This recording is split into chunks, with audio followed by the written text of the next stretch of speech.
Here's a person that went not the easy route. She could have easily bankrolled, just like all the other girls do in this industry. And she really went against the grain. She started saying things and doing things that mainstream may not like, and that's why I appreciate her. So much more there than just a pretty face. She's inspiring just countless women who have a voice, who have something they want to say, but they're scared to do it. For 5 years, when I started out, I made zero money. I had to do this for 5 years, went to events for free, shoots for free, interviews for free. Never got paid a penny. Nobody is inspired from somebody who is perfect.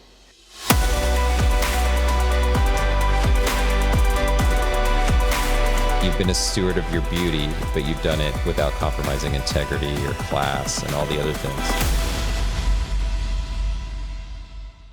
We are here today, with Gia Macool. Gia is someone that I stumbled upon, I don't know, maybe a year ago, probably before that actually, but she's someone that I greatly admire. I love her message, her strength, her power, her conviction. Not only does she stop the scroll, as we were just saying, which is easy to see why, but once you're there, there's so much depth, and she takes you so many unique places, and she speaks truth. So again, beyond her success in business as an entrepreneur, she has so much depth and truth. And I think that is one of the rare qualities in people that more and more as time goes by is lacking. It's clear. And so for me, a lot of the why behind me personally, I think aligns with Gia. And that is the barometer of truth for how we make decisions and how we communicate is something that is getting rare and rare. And we want to really bring this to the surface. So Gia, I think, is going to be someone that I love to share her message with our audience. So Gia, thank you so much for being here today. Yeah, welcome, Yeah. Gia. Next Thank time, you for having me. in person, we got to do it in person next time. Gia made a valuable definitely. attempt to be in person here in Coeur d'Alene. So we're going to find a very valuable reason to get her here, and we'll do this again soon. But let's max out today for sure. So Gia, with this show, Man on a Mission, a lot of what we do is we like to extract gold out of the darkest places in your life. If success was an easy path, then a lot more people would be there. But I think it's the trying times, it's the darkness, it's the days when you don't know how you're going to make it to tomorrow. When I look back in my journey, those are the times now that I appreciate the most. And I always say that's the stuff that you can't gift, you can't steal, you can't manipulate it, you can't borrow it, you have to earn it. We really like to start there, and we want to end in mission. So however we get there, there's a beautiful conversation that is going to happen here for sure. But can you take us back to a time, Gia, when you were at your lows? I'd like to really start the story there with you, if you don't mind, and really move forward from there. Sure. So I can tell you that nothing was given to me. I came from nothing. I had to work very, very hard. One of my very first jobs, I didn't have a car. I had to walk for 5 miles up, walk 5 miles back. And I did this for years so I could save up. I managed a ladies' gym. So I started to understand, I got into fitness. That was my introduction to fitness.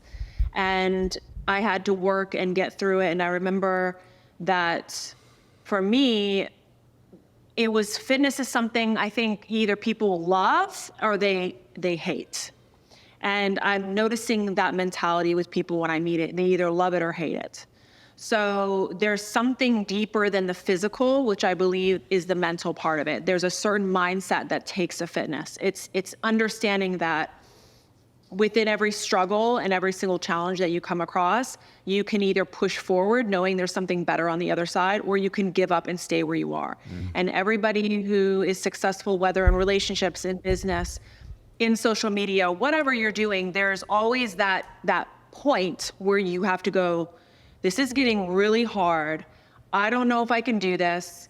I'm either going to turn around and stay where I'm at or push past it and deal with it. Right. So that's kind of what happened to me. Is I knew that I want to do something more. I didn't want to be told how to act, be told what to say or to think. I knew what I wanted. At 17, I already knew what I wanted, and I saved every single penny. I had my first house, before 18. Sold that house. I got into real estate. I've been in real estate since I was a licensed real estate agent since 2004.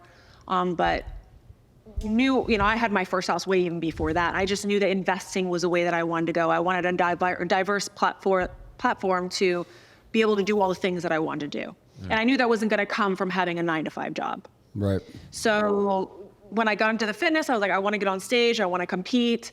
And from there, I start meeting people, talking to people, and they're like, hey, why don't you do modeling? And it was kind of this whole path. But I will say my darkest moment was letting people tell me at one point, guide me. They were like, well, this is the way you should go if you want to brand yourself.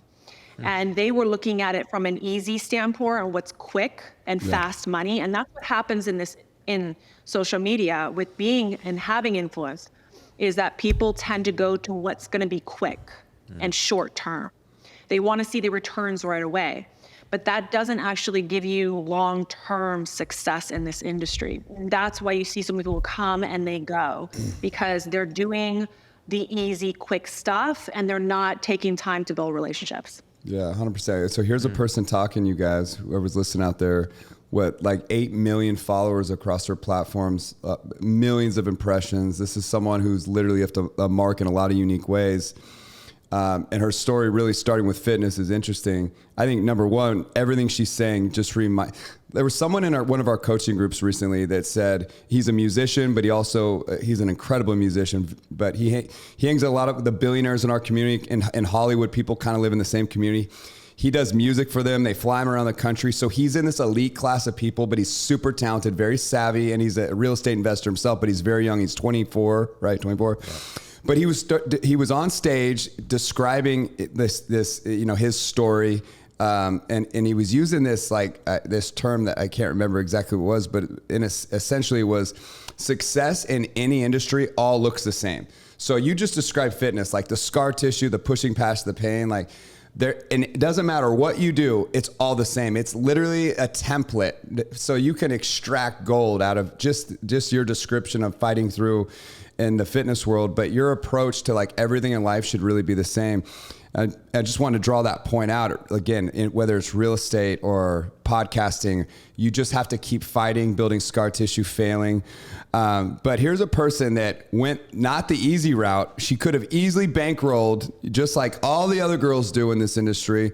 But what I love about Gia is when you sort of get into the why behind Gia, which we'll extract out of this conversation for sure, but there's so much depth there. And she really went against the grain. She started saying things and doing things that mainstream may not like. And that's why I appreciate her. Out of all the fitness people in the world that exist out there, in my mind, the reason Gia's following is so cult-like and is so real and raw is because there's so much more there than just a pretty face. And I think she's inspiring just countless women and men, really, it doesn't really matter, but who have a voice, who have something they want to say, but they're scared to do it. And so she embodies so much more, but just success in general. It's funny. We always sort of get there. Every guest sort of drops their gold nuggets, but it's funny. Just like Justin said, our musician here locally, it's all the same. What was his instrument?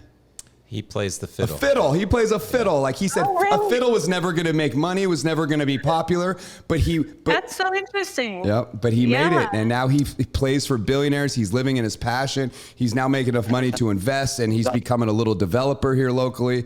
But through a fiddle, something not popular, something he was made fun of as a kid, he turns the grit and going the path of least resistance, but it was authentic to him. It was a passion. Yeah. He leveraged it. It doesn't matter what the instrument is or what the vehicle is. Anything you can become successful in, and anything you could become famous for, by the way. Like anything, if you're consistent long enough, you can rise. I got to tell you a story. So there's this guy in Reno where I grew up. He was obviously mentally disturbed. But he would wander around town. Since I was a little kid, I have memories of this guy. He would show up at Little League fields. He would be on the other end of town in Reno, Nevada, but he would have this skateboard over his head, and he would kind of walk like this, and he would drag a leg. Sometimes his shirt would be off. And for years, you'd see him, and he was scary. He was a scary figure, not a person you want to be around. He looks like he might even be able to do harm for you. But year in and year out, you would see this poor man holding a skateboard above his head, and he would kind of limp along. And what's interesting is I remember him my entire life. My earliest memory as a child, I'd see him in different places around town. Now he's obviously homeless. I don't know where he lived at night. I don't know anything about this man's story. One year in the Reno Gazette-Journal, in the newspaper, this man passed away. Thousands of people showed up to his funeral. And it even pulled at my heartstrings because there's a point here beneath the message, but when you're consistent long enough for something, even something as bizarre as holding a skateboard over your head, you know how much pain it would take to walk around all day holding a skateboard over your head? You could become famous for everything, and people can love you for anything as long as you're true, authentic self. Even something as bizarre as that story, you can rise and you can continue to rise and you can continue to rise. It really doesn't matter the vehicle, the principles of respect and admiration and impact. They're all really the same. But so many people will never be authentic. It comes down to intensity and frequency, like whatever you're doing, right? Because like we weren't meant to just watch the time click every day and go by, right? It's in the small moments and then the intensity and the frequency in those moments that make for somebody who's great or that just lives. Yeah, I've never heard that. Intensity and frequency makes sense. I like that you brought intensity to it. Yeah, and Yeah, because if you're going to do something, don't do it just half-assed. Yeah. Do it all of your ability or get out, right? Yeah, and play and take the long road. You're saying don't aim for the quick or the short term. Right. Well, so here's I want to talk about that because I think there's a good point here. So there are things you can do in the short term, and usually the short term has to do with wants, right? And then the things that are long term is needs. So this goes for marriage, relationships, business, social media branding. If you know what your wants are and you know what your needs are, then make sure that your wants are not taking away from your needs. So if you find, let's give an example, if you find somebody that you're really interested in and they seem like this Mr. Perfect or Mrs. Right, is that because she has everything that you want? Or do you even know what you need? Because if you know what you need, then you need to know, is the things that you want going to take away from where you need it? And I think that's why people have so many bad relationships today, because they don't know the difference between the two. And why men who have divorces usually pick better the second relationship, because they know now in the second relationship what they need. And they're not just going after what they want. Right. That's a really powerful distinction. Yeah, we just interviewed a guest earlier today, quite successful businessman, but he was very adept at identifying narcissistic relationships and this and that. It was just because of the pain of a failed relationship. And I've heard you speak to this. I think you said something that Gia's got gold on this topic, by the way. You're grateful you got through largely some of the relationship pitfalls unscathed, like you avoided. And I think you linked it, if I recall correctly, you were really deeply grateful for your upbringing. Like it gave you kind of a third eye of discernment, so to speak. Everything starts with upbringing. Yeah, I was everybody that you need. Speak on that. It really struck my ear when I heard you say that elsewhere. So ask away. I'm here. Oh yeah. So go for it. Well, what on relationships? I can't remember the story. All that in preparing for this interview, I remember you highlighting, like, you know what, I owe what I learned in that either painful relationship or avoiding a pitfall to your upbringing. I don't remember the details other than that. So my father, it has a huge impact on me, and I talk about this a lot on my Twitter regarding how impactful men are in today's society and how important being a father is in today's society. I think really people underestimate that they shape our generations coming. You know, if a father is there for his daughter, it makes for a good woman, you know, and vice versa. He's there for his son and makes for a good man. We're missing we have a lot of weak people right now, and weak men and weak leaders, because we have a lot of single parents raising children, and they're usually busy working. And so the kids are kind of being raised up on their own, maybe from a grandmother or from a friend, but there's no real, Anchor. what's the word for it? There's no, they're not being able to be vulnerable with somebody and open up. And so that Sure. goes perfect into our social media days, because now you see all of our youth on social media, and it's just an extension of not having to be vulnerable. They can hide behind a keyboard. They can say what they want. They can ghost people as they feel. There's no real emotion or Consequences. they're not just Empathy. Yeah, they're exactly. Yeah, there's no attunement to a real human being. It's like, Me and my wife were Right. just talking about how many, taught integrity, really. there's so many people with daddy issues. Like, that's a real thing. Like, daddy issues are everywhere, and they're the seed of a lot of bad behavior, a lot of like weird instincts. And I think, like, my wife was really kind of keying in on this, but you know, a lot of the problems that are in society, especially with women, are linked from women searching for what was missing in their spouses and their fathers. Yep. And that is not how you want to develop a relationship with your husband or with a significant other. You know, like, this is a major problem in America. If you were raised by an abusive father, you're going to seek out an abusive mate. Sure. If you were raised by an absent father, you're going to seek out an absent partner. And then unfortunately, that absent person is going to it's a vicious cycle. So you just got to keep going on and finding this. And if you see all the issues that we have going on right now with even, you know, boys getting in jail, you see that, because it's not just women having daddy issues. You also have men that have daddy issues. And then they're the ones being locked up. They're the ones getting involved with illegal activity. So we talk a lot about the immoral activity with women online, but we don't talk about the immoral and illegal activity that's going on with men. We have cryptocurrency. We have the OnlyFans manager pimps. You know, we have all these things going on. So it's men and women being, That's a good point. impacted. Yeah, it seems easy to spot the female in this, but the male is probably just as bad, if not worse. I mean, you know what I mean? Men have the capacity to really hurt people. You know, not that women don't necessarily, but just the nature of biology really in men allows for men to be really aggressive. But what's interesting is society at large is really attacking men. I mean, we can't even answer what a woman is.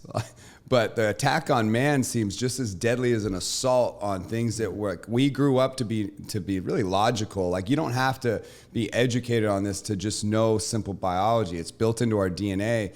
When you start confusing young developing mindsets, like, man, this has got to be a part of the why of why I'm stepping up to the plate, first of all. And I feel like there's a lot of Eric Rocks right now, not just me, that are just saying, all right, like, I don't want to be mad at the TV anymore. I want to pour my heart into something that can help. Like, it's an outlet. So that's a little bit of the why for me. But what I love about you, Gia, is you're not afraid to go near these topics where most people are too scared. They would run from this topic.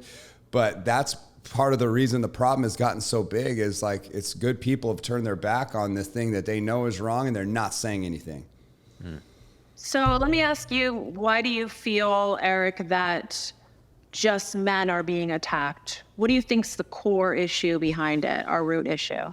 Yeah, I think that people are much easier to control. And again, they're thinking long term. I think whoever, you know, it's like, who is they? That is a really interesting question we can go all day on. But the people that control things at the institutional levels, I think this is a long-term play. When people are weak and society's weak and they turn against each other, and it's man against woman, black against white, old against young, rich against poor, that divide is really where power is kept. And they're crushing the middle class. I think it's all by design. And the way you do it is you start with children. You separate the child from the parent.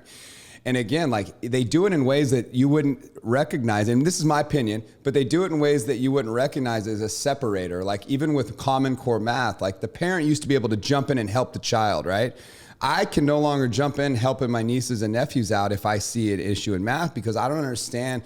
The math doesn't make sense. Like, it's not logical anymore. You have to show the work, and the work is bizarre. The conclusion may be the same, but it's the thought process and the strategy there. And they say, oh, it's for the good of the child. Well, the bottom line is this is never going to play out in society. This is not serving the kid. This is not helping them. But when you look at across education as a whole, it is not educating these children to succeed. It is teaching them to be victims. It is destroying their mindsets. And now it's confusing them on things that I thought were sacred, like biology.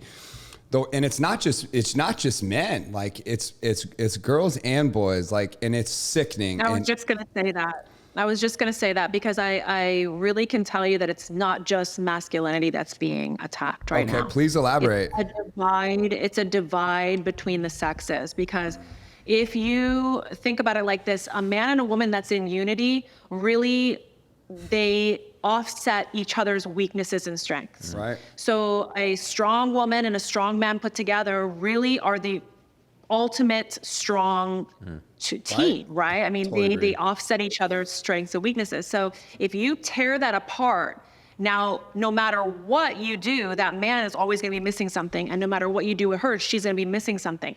And they now depend solely on big pharma and our government, and they rely on, we're basically creating this hamster wheel for economic growth, and it just keeps getting bigger and bigger. And as that gets bigger, it's harder for people to live, and they rely on the government even more. So they're becoming more powerful, they have more control, and then you just become weaker. Yeah. It's a direct assault on the traditional nuclear family model, where it takes what was once revered and beautiful and makes it appear ugly or outdated, or Yeah, and I can tell you online, it has become a really hard struggle and challenge. You want to talk about being dark or having dark times?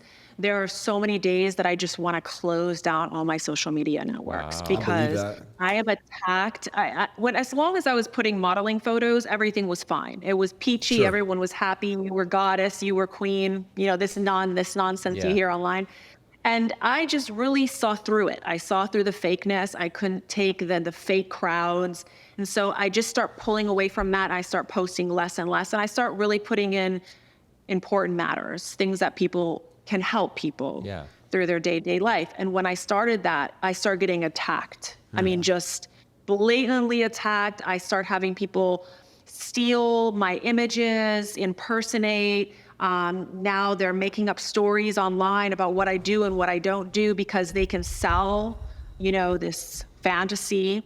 And it's really hard. I fight sometimes, I'm constantly in battles dealing with my attorneys and throwing money out the window, trying to fight these things. And it really makes you think, like, you have to be careful what you wish for. Yeah. Be careful what you wish for, because sometimes you want to make an impact and you want to reach the masses, but the matrix has a mind of its own and it will fight back. Yeah. Wow. Well, I got to be honest. This is one of the reasons that I love you so much and I feel so connected to you, is because I knew instinctually the battles that you're facing once you, rise to the occasion and you start making truth sort of the barometer for how you communicate to the world.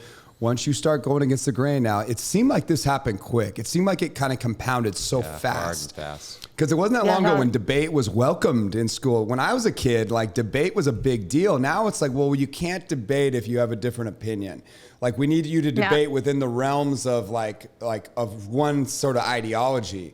Like, you can't debate based on the realms of reality anymore. It's got to be based on how we think as an institution you should think.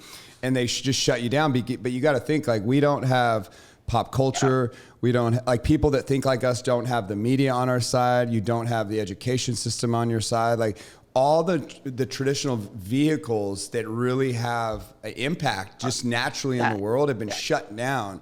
So we have to, to find truth anymore, you really have to seek out people like Gia. Like, you have to surround yourself with this, because you're not going to get them from traditional sources anymore that as a kid, I relied on. Like, you think, oh, you trust your school. They mean, and I'm not dogging teachers or anything. It's just the system at large that is in play.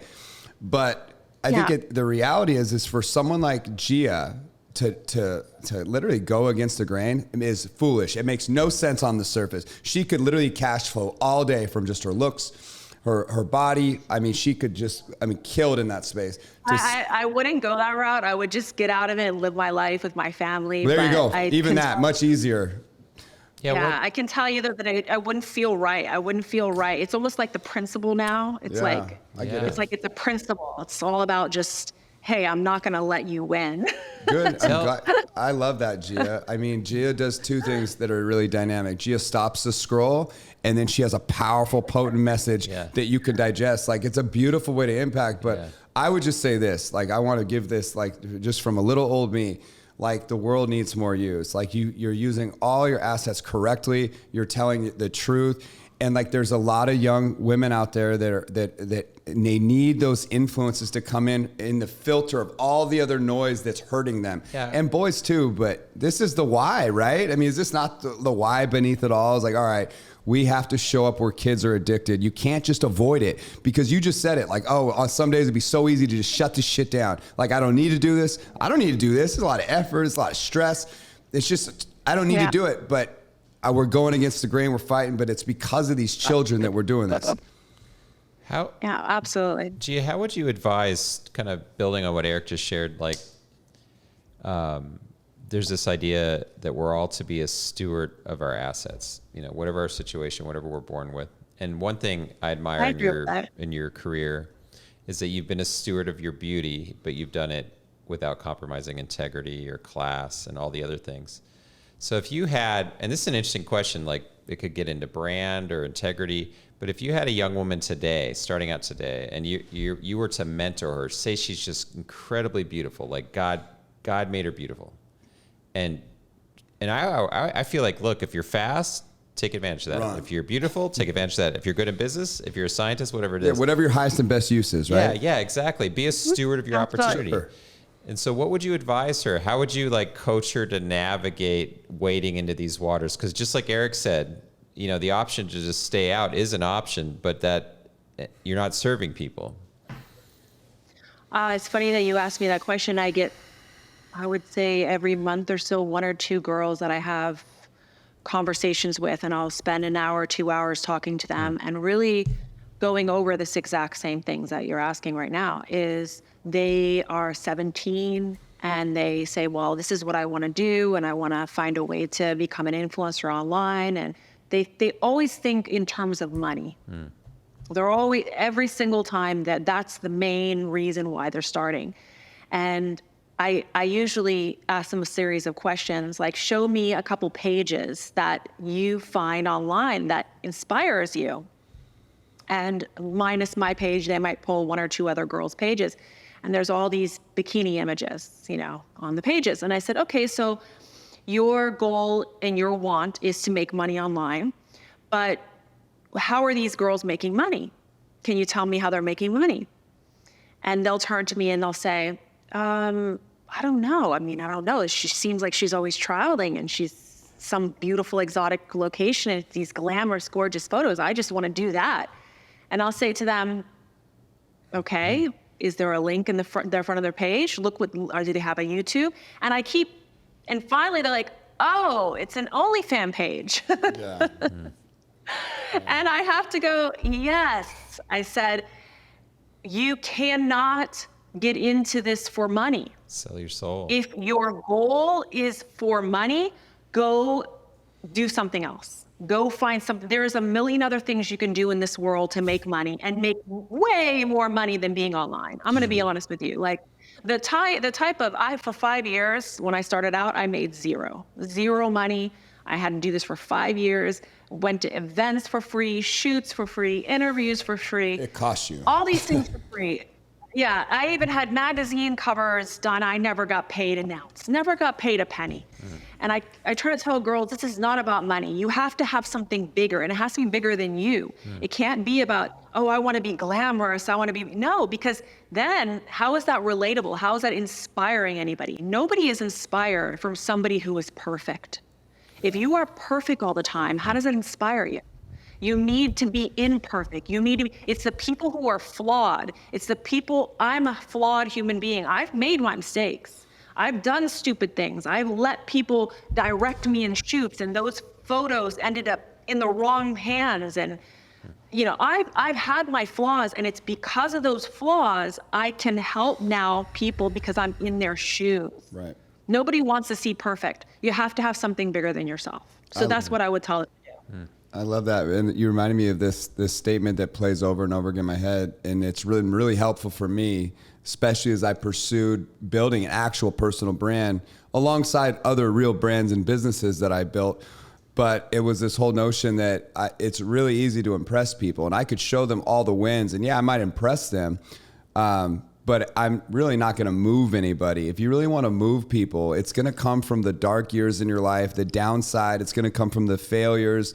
You know, for me, I remember a place in my life when I look in the mirror and I didn't even recognize myself. I had a dream of playing baseball that was destroyed by 2 terrible injuries that sent me on pain pills, like terrible pain pills, Oxycontin, back when they were prescribing that stuff like candy. But it was 2 years of taking very hard medicine and really some tragic injuries where my identity in the process was also destroyed right as I went into college. And it was just the worst time of my life. But I recognize now there is thousands of young kids just like me that were in that situation that I could help. It's not the perfect Eric that has the capacity to help them or the qualifications to help them.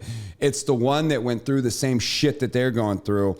And people don't recognize that. They think their downside, what they perceive as the downsides in their life, they think they need to hide that, and that's the stuff that disqualifies them. But the truth is, that's the shit that qualifies you. That puts you in the batter's box with them because you've been there, done that. But I think if people don't understand the game of influence and impact, they have no concept of how it really works. And then, you know, the conservatives, they will kind of come in and be like, well, you know, you have this and your photos are provocative and you don't have the right to talk or be an example.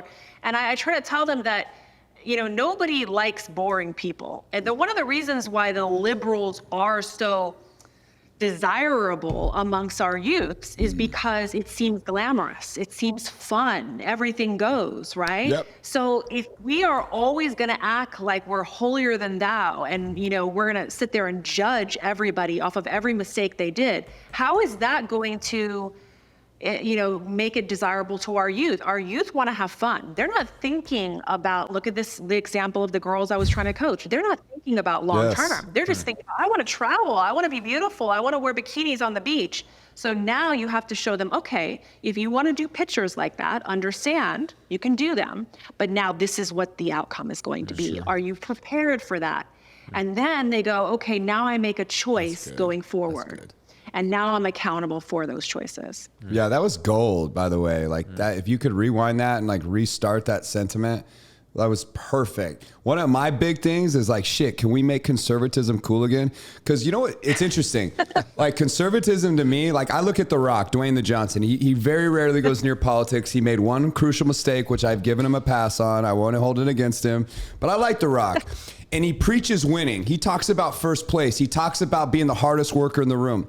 That, to me, that's what conservatism is. It's not being a victim, and it's relying on you. It's relying on you to get shit done. And really to win, it requires a lot of components that have to go right. You have to be dedicated. You have to be really loyal to something. You have to be consistent. You have to own your craft. You have to be, I mean, to become the best at something, it requires conservative principles. But it's funny. Exactly. So many athletes. You need that spiritual guidance. You need the, you need to have that backing, because that's what's going to keep you from going off balance. And you can take the best of both worlds, right? And find that balance. But then there comes a point where there needs to be boundaries. 100%. You know, a lot of successful people, though, if you look at the actual actions in their life, they live by the stuff me and you preach.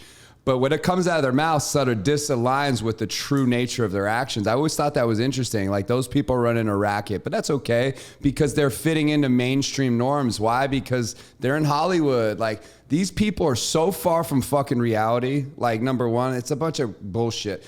But if you could figure out how to really popularize hard work again, and which like The Rock does, but attach it to a conservative like principle or just the word itself, you would find that you would have young people would identify with us more, because deep inside the heart and spirit of an average young boy and an average young girl, like winning is a very attractive quality. Like this whole concept of participation trophies for fucking ninth place, it is such a detriment to society. It is such a killer of motivation. I mean, it goes against everything we know. But I guess the main point is somehow that narrative's gotten away. And it's going to take people like you, Gia, that are like young people all across America have a chance to like really to cement themselves in something that I think will actually create momentum around them. But people are so scared to go against the sheep. Or the whole like mentality of all, like I disagree. Like I want to be the one guy that's not doing what every other asshole is doing. Do you know what I mean? Let me ask you this. Let me ask you this. Why is winning to you such an attractive quality? Well, I mean, I have a lot of testosterone just naturally in my body, and I think there's a biology in winning. Like when you think about in the caveman days and you go back to the barbarians, like I think it's more animalistic and it's in our DNA to want to win. And when you strip that out of the human experience, you strip away a type of fulfillment that most people will never understand who have never won in life. And again, there's like winning is what keeps the world go round. It does. And now there's downsides to it all. Greed can get in the way, all that. I love the concept of staying grounded through winning. Blissfully dissatisfied is a phrase that Ed Milet uses a lot. I love that. And I love being connected to pain and real pain in the marketplace, where there's sex trafficking, where innocence is being assaulted. Like these poor babies are being assaulted all over the fucking world. And slavery is more prevalent now than it was 100 years ago. That's crazy, right? And that is a fact. And I've been very close to the people at the top that are fighting the biggest evils in the world. I have dear friends at Tim Ballard at the very top of Operation Underground Railroad. You just, in that one organization alone, and there's many like it, you can, if you start getting involved and have a cause that's bigger than you can get very close to these poor babies that are being assaulted. It takes alpha fucking humans that step up to the plate to go fight this shit. These are not little crybabies victims that go save children. It's people that go into dark, dangerous situations. This is shit that should be popularized. There's a word though that I'm looking for when I asked you that question. There's one word that equals why winning is so attractive. Give it to me. Do you know what that is? I don't know. Integrity. Yeah. Integrity. Integrity. It's a beautiful word. Integrity, because it's walking the walk, not just talking. Yeah. Integrity takes commitment. And we have all these people who don't want to get married, don't want to buy a house, don't want to, anything that keeps them committed, they want to walk away from. Because they think, well, why should I? Why should I be stuck to the hamster wheel? They're forgetting that is what makes somebody so attractive, when they can commit and dedicate to something and take it long term. And their word, right? Yeah, I like because that. everybody's going to have challenges. Everybody's going to, deal with, if you want to blame the government, if you want to blame your job, always blame this, blame that person. No, stop with the blame game. Deal with the challenges, stick to your word, and you are going to be attractive. I tell guys all the time that tell me, well, I don't feel noticed. I'm never noticed. There's one thing you can do right away that takes zero money and 3 months to become attractive. You know what that is? What? The gym. Yeah. Get your ass to the gym. Yep. Get in shape. Yeah. Literally, so I take it a step further, Gia. For me, the gym saved my life. It was the one thing I have replaced one chemical with the chemical of endorphins. And it was literally, it was a lifesaver for me. And I'll go a step further too. I've connected almost every single win in my life to the endorphins that sparked the idea, followed up by the confidence that the endorphins sparked, and those daily hits that I get, they would create an action in the marketplace. So I would directly link endorphins to making money. Now, a lot of people can make money and pass by that, but they don't have this as a standard in their life or a discipline in their life where they've connected the dots. And a lot of people that have this in life don't connect it to the marketplace. It's all about body. So for me, the gym, like the byproduct of money and a good body was really just a byproduct. I was really after the mindset that the gym gave me. And a lot of people never connect those dots, but for me, they saved my life. So I was forced to, like, I had to replace something with something. So it's my identity now. It'll be something I do till I die, and I'll do it 7 days a week. I'm not saying one needs to be like this, but so many people in life don't take things to the levels that they can and leverage them to their full capacity. The gym does so much more than most people ever realize. And for me, it's a non-negotiable. Like if I'm going to coach someone or work with someone, I have got to get you to connect these same dots that I do. Or it's like it's just part of the standards of working with me. You have to do this. It's a non-negotiable. We make this part of the rules and the habits and rituals in your life. And then we can talk about winning. But if you're not healthy and you don't feel good, what the fuck is the point of being rich? Like, who cares if you made money? If you're going to get to the end and you feel like shit and you're a shitty husband and you're a shitty wife or whatever the case is, you're a terrible father, you're never present. Like, I keep the fucking money if that's what it means. Like that I have to be married to the fucking job and not my wife. but there's a way to do it all. Like, to me, that's what balance is being where your feet are, committing, being present, and being excellent in all domains. It doesn't mean you fail, though. It just means you have standards to fall back on. You have resources that are always there to fall on, so you know how you want to live in all of it. But if you get this part right, it's much easier to get this part right. And it happens here long before it happens here. And these are things that they do not teach in school. They don't teach it in school. But I don't know. I'm ranting. No, it's very, very true. I see Gia's like, I live that. I hear you. Yeah, preaching to the choir, Eric. I tell you, there's two mindsets, right? And you either love fitness or you hate it. Yeah. And the ones who hate fitness, they cannot everything in their life. They're always complaining. They're always making excuses. And the other day, I always have all my friends, come train me. They love to tell me that. So I'll humor them. I don't like to train friends because you know how that goes. But one of my girlfriends, I'm like, I'm going to train you. But I already knew already. I was just in the warm up and she's like, this is way too hard. I said, this is the warm up. I said, I'm going to put on my shoes and I'm going to walk out the store and don't ever call me again to train you. Yeah, right. Yeah, you can't. I already knew ahead of time because of the mindset. Yeah. If the mindset's there, it's not there, they're not going to do it. What are you, it seems that, so you're doing relationship coaching, right, Gia? Yes, I do. Yeah. Yes. What are you observing? And my guess is you're attracting a certain age demographic, and I'd be intrigued because you just didn't bring that out of thin air. You're like, if you're coaching a young man, you're like, dude, get your physical house in order. Everything else will get sorted out. But like, what are some trends you're noticing in today's America as you coach people about relationships? Everybody doesn't want to leave their house anymore. If they're not at work, they want to be home and they want to use social media as a means to meet people, which is fine. You can do that, but you have to be very strategic and you have to know how to filter. So if you don't know how to filter bad people out, you are going to get deceived, you're going to get scammed. And then what that does is that creates hurt. Hurt turns to anger. Anger turns to bitterness, and bitterness hardens the heart. Yeah. And when you harden the heart, everything changes. Everything. The way you respond to people, the way you make commitments and decisions. You change the way you communicate, the way you love, the way you won't even be loyal anymore to people, because why for? You've already hardened the heart.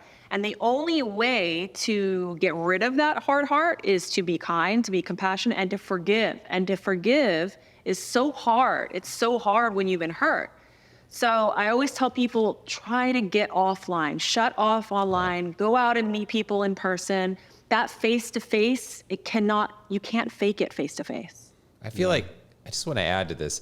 In today's world, we're yearning and craving for that. Like Eric and I co-facilitate a local in-person entrepreneurship group. And these are dynamic, interesting people. And to a person, they're all like, the opportunity to actually get in a physical room versus a remote opportunity with entrepreneurs across the country is very meaningful to them. We're lacking that. It's just... Yeah. We need more. But the only way that's going to happen is if we have independently run establishments that are doing this to really help people, because otherwise it's going to turn into a scam again, because it's going to be everybody's going to be after money. Yeah, that's true. Read. You were talking about forgiveness. We just had a guest earlier. She's amazing. But she was saying forgiveness is for you. And I really like that approach. So many people don't forgive, and they're thinking about the other person, but they don't realize that forgiveness really heals you. It heals your own inner soul. And it's amazing what comes up from it. But I just thought that was another thing that we should put in the marketplace, because it's fucking valuable. Like, listen, like if you're grappling forgiving your mother or your father, if you don't want to really do it for them, then do it for your own soul. It's so hard to go spread your wings and fully fly if you're holding on to hate, if you're holding on to trauma, if you're holding on to all this pain. There's just so much personal work that like people like us do, Gia. We're so mindful about like becoming the best at something and always striving to be the best version of ourselves. Like I want to get to God, so exhausted and have left so many marks. Like I struggle with this. Like that's actually a struggle I have is, am I doing enough? Did I matter enough today? Did I help anyone today? Did I serve? And again, like, it's not money minded. Like, that's just the byproduct of being valuable as a human. Like, and a lot of people don't get this, but we're always trying to make sure that we're leaving it all on the table when we're giving. But at the end of the day, people hold on to so much hate and they hang on to so much bad baggage that just does not serve them. I wonder how you would coach someone that is filled with hate, like that it hangs on to all these burdens that are only destroying their own mindset, but they can't see it. Usually I stem back to the upbringing. So I always go back to whatever traumas they've had prior. And if I can really get to their childhood, how they were raised, their breakup, their divorce, I can take them out of that slowly, but you have to give them actionable recommendations. You have to give them an everyday habit forming list that they're consistent with. Yeah. And that's where most of them can't come out of it. Because the consistency that is needed is similar to going to the gym every day and eating the right nutrition every day. You have to be consistent and you have to be on top of it. And it's a lifestyle change. Yeah. And if you're not willing to change your lifestyle, you'll never get over that. Yeah. It'll just keep going to the next relationship. One thing I wrote down to talk to you about, which has been like big for me, trying to understand why this was so hard, but I thought was necessary to like keep fulfilling that next version of myself, was this whole concept of stepping into the light. Again, like, it didn't really matter. When I think about it, I'm always thinking, how do you achieve the most out of your talents and be, like Matt said, a steward for what you possess or the talents that are inside you. But I always thought impact's got to be, if every person out there, it doesn't matter who you are, if you close your eyes and you imagine the best version of yourself, like the ultimate version of who you could become, if you literally close your eyes and say, like, everything I could ever think of, imagine of being, like, I guarantee that you are literally impacting millions of people. And when you think about whether it's athletes, Michael Jordans of the world, or the best business person in the world, it doesn't matter. Like there's a lot of people that you're serving, and that must require you to step into the light, like in front of the camera, in the batter's box, in the arena. You don't want to be a critic on the sideline. And if you're living your highest and best use, you are definitely not a critic on the sideline. Like all the people throwing mud at you, you are in the arena. And I love people that are in the arena. Even if I agree with her or don't, if they're in the arena, they already have some level of respect because they're doing the dance, they're in the fight. But so if you challenge people to really step in the light, there's so many insecurities that will come up in a person. They are so afraid of what people think. And so that keeps them small forever. I've battled with this myself, and I got some advice that was life-changing for me. But I'm curious, for all the viewers listening out there, that they see what you do, they may want to do it, and they can't do it. Like, you know what I mean? So what does it look like to challenge someone to like own those fears about what the barbarians think, which is, you know, like, they're not going to stone you to death is always my advice. But how do you challenge someone to fully step in the light and take the leap of faith that, like, you're going to be okay? Like, this is what it actually looks like.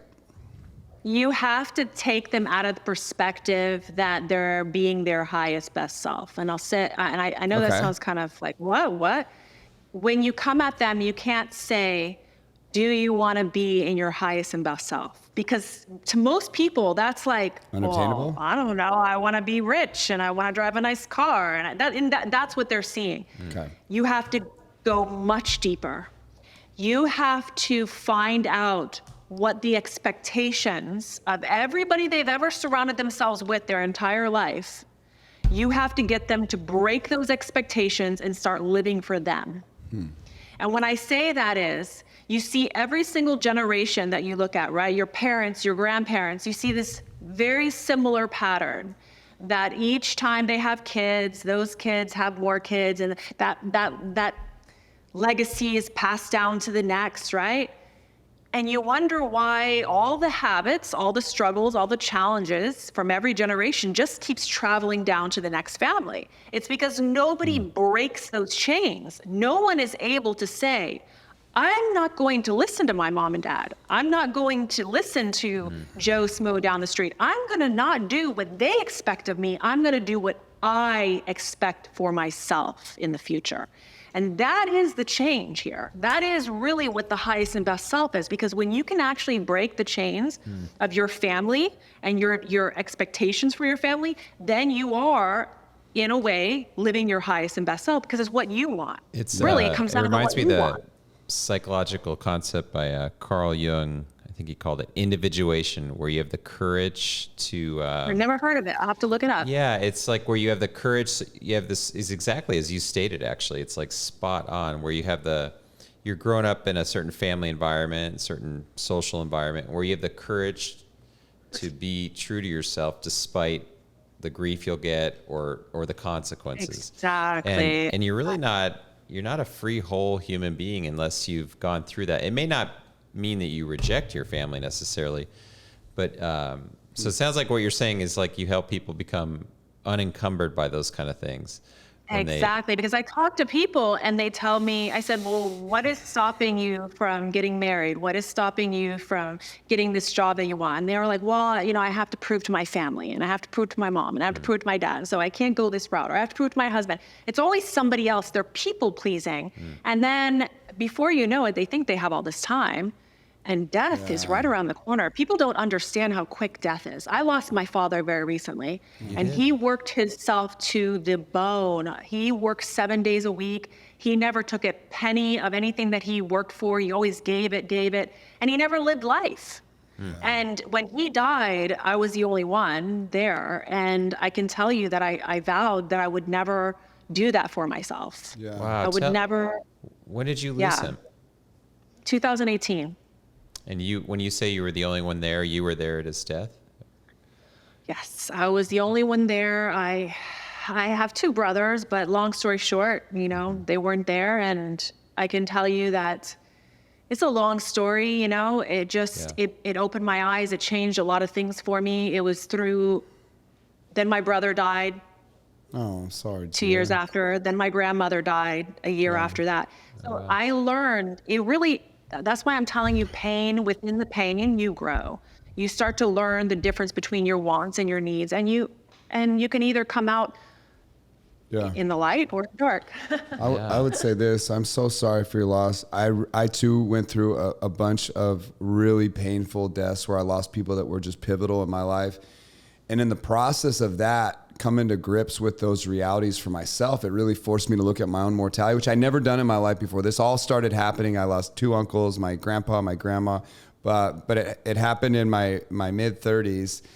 And I never really thought about death. And all of a sudden it hit me like a ton of bricks. And I remember I was sitting at a funeral trying to find the courage to get up and say something for my grandpa. It was at my grandpa's funeral. I was 35 years old, I believe. And I remember stressing out over this. Like, I really wanted to say something impactful. I was so scared what people thought. all the wrong emotions were in me. But that was where this whole process first started for me of death. And then few years into that, when I lost my uncle, it was my uncle that I lost, I really became very clear on like just time and the stress that was around. Sort of, for me, it was the stress of impact within the time that I might have left. And I never thought this way before. And to make a long story short, as I grappled with death, one of the things that spurred out of it for me was this instinct to silence the fear of death through impact. I've never felt anything like death before that sort of haunted my dreams. And I would imagine myself in my death, but I don't know why. It was this very stressful. My wife didn't understand it. No one really got it. I'd be laying there just trying to imagine what the emotion, I couldn't get out of my head. And that's how I dealt with the trauma of losing people that were so near and dear to me. And in the process, I would consider my own funeral bizarre shit. It didn't make sense for a 30-year-old to do. It's not bizarre. It's not bizarre. Yeah. You find comfort in death. So when you have had trauma like this and you've lost very, very close loved ones, there's a feeling of connectivity to the death that gives you comfort. Right, for sure. So it's not bizarre that you feel that way at all. I would say this at the very end is that what I perceive as being one of the biggest gifts in my life was that in my 30s, I took it to those extremes, because what I've extracted is sort of the Eric Rock that's sitting with you here today. My answer to all that fear was to step into the light. And I started finding fulfillment in serving others. No longer was it about anything materialistic. It became about, if I was going to die, I want to make sure I leave a trail of creation behind me so that I can meet my maker knowing that I gave it my all. And I did life at a different level. Like, I did not want to die like several people in my family where there wasn't a lot of creation left. But then there was some in the family that had, my uncle was a full bird colonel and we showed up to his funeral. I loved him, but I didn't even know how much he'd done in his life until I went to his funeral. 1,000 people there, countless testimonies. Like, it blew my mind. And I did tell a beautiful story about him that just made everyone cry. It was powerful too. I'm really proud of that story that I told. I tell it a lot, actually, because he was such a great leader. He retired just before making general, and he could have made general. He just decided he wanted to fish. But it was amazing. It was his funeral that made me realize what a man of great impact actually looks like. And it's funny that I knew he was a leader. I could sense it in him, but I never really knew the stories that were attached to what he had done in his lifetime. And it really challenged me, like, just in that moment. So I've used death as one of the best motivators in life. It gets me to, like, do the scary shit that I was always in the comfort bubble afraid to do. And so I don't know how death affects other people, but, like, we're always chopping up success. Like, what does it look like? How do you do the thing? What is the secret? But it's in so many little things, and how you can leverage any bad situation and try to find the gold, the lesson, so that you do the thing you're scared of. And so I'll end with a question on all this talk to you is, what do you think's holding most people back? Like, what is the thing that is really holding people back from pursuing or going after the thing that could, like, create real momentum in their life? A lot of them think that they have time to do things, and it's not the right time to do things. And there really is, it's an imaginary reality. We all don't have time. We have to make things happen. If it's something that you can't stop thinking about, it was meant for you to do that. Yeah. So you got to go do it. I think you're right. I think a lot of people procrastinate, and the imposter always sort of spins things in a negative way where it'll actually give you comforting thoughts that say, oh, we'll do that next week or next year, or sometime we'll get to that. Also failure. Yeah. So their fear, if they fail at something, that means that they're not going to be good at it. And that actually is where another false reality comes in, because you're going to have to fail not just once, not just twice. You're going to have to keep failing at it to get good at it. I mean, you can look at anybody who's been great at any of their skills. They failed multiple times before they became great. It's a really good point. You know, speaking, I know we're coming up on a tighter stop here. I want to get this question in, especially in lieu of the name of the show being mission driven, women on a mission. You know, you've got 20 years, really. You had 9 years on TV, 4 books, modeling, years and years coaching people, bodybuilding, a really diverse background, and you're young. So looking ahead, Gia, how would you articulate your personal mission now? Like, what is most dear to you now as you're moving forward with your work and your services with people? Keeping my word, integrity, loyal, commitment. Every day I want to be excited to wake up. I want to look forward to life.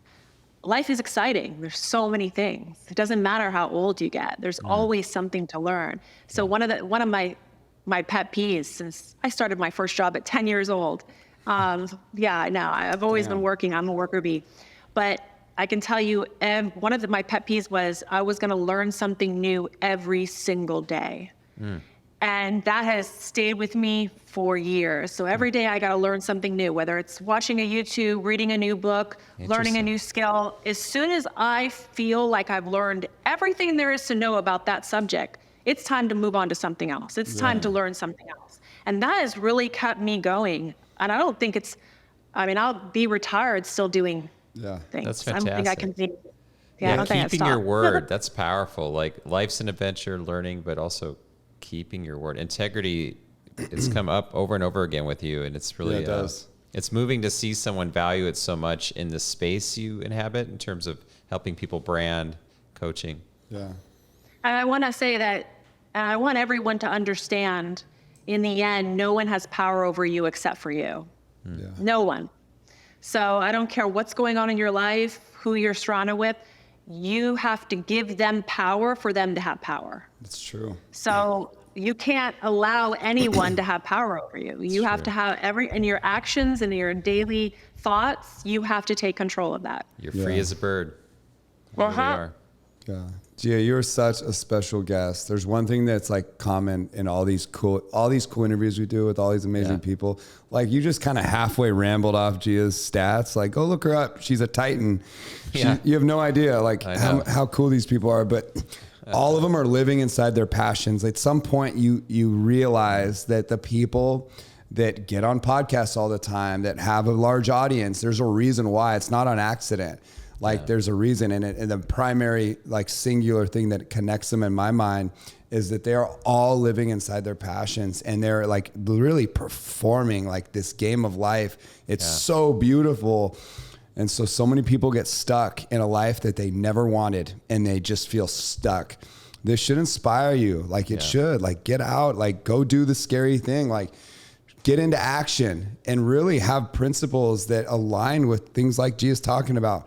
Keep your word, integrity, like all these, there's so many different places we've gone, it seems like a very simple statement to tell somebody, just stop what you're doing. If you want to do something else, just stop. That seems very like cliche. It does. But I hear this a lot. Oh yeah, it's easy for you to say. And I'm like, no, you don't understand. If you really want to not work at that corporate job, you quit that corporate job. You sell whatever you can, and you live very simple so that until you find something better, you're going to have to make sacrifices with every change. Bing, bing, bing, bing, So bing. believing that you're not going to have to make sacrifices and you can continue having the comforts and waking up at whatever time you want and having your cup of coffee isn't going to continue. You're going to have to make sacrifices to make those changes. And I tell everybody, you can do it. You can do it. I tell girls, you can do it, but just be prepared that you're not going to make money for the first 5 years, and you're going to have to be doing a lot. Right? Yeah. And they're like, okay, now I need to really rethink what I want to do. And it's okay to step away, right? If you don't want to make those sacrifices to get there, it's okay to say, you know what? I don't want to do it anymore. But just admit that. Be willing to pay that price and be clear about it. Yeah, that's the entrepreneur's journey, the rags to riches story. Like, and it resonates in everybody's life who's ever achieved anything worthwhile. It resonated in my own life. I lived on a blow-up mattress for an entire year when we started our business with my wife, who I just got married to, and I had to sell her a vision that I didn't even know if it was true or not.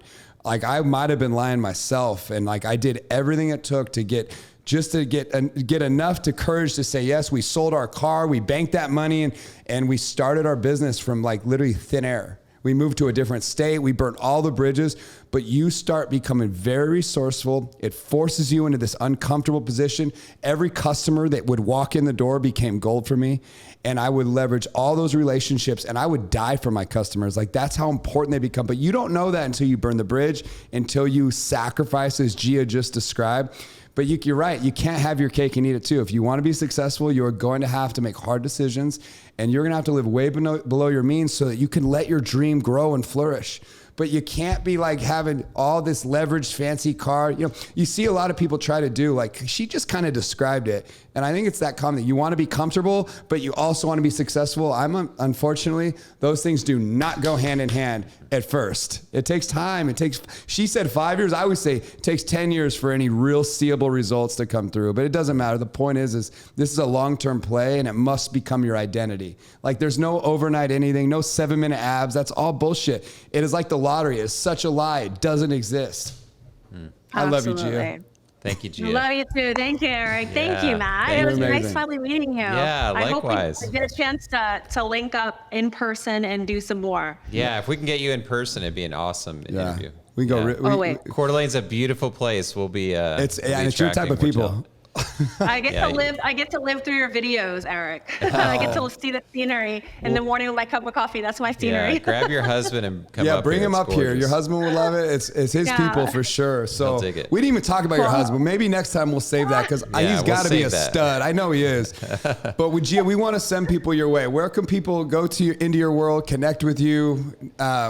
Where should we send them? I'm super easy to find. Instagram, Twitter, all Gia Macool. So you can find me now. Just make sure that you tap on the verified blue check mark, because there's some impersonators. Yeah. Gia Macool. Gia, thank you so much. You are a rock star. You are an inspiration. Thank you, guys. All right. I really appreciate you bringing me on. Have a wonderful night. Yeah. See you soon, Gia. Appreciate it. Bye. I'm a man on a mission. I'm a man on a mission. Man on a mission. I'm a man on a mission.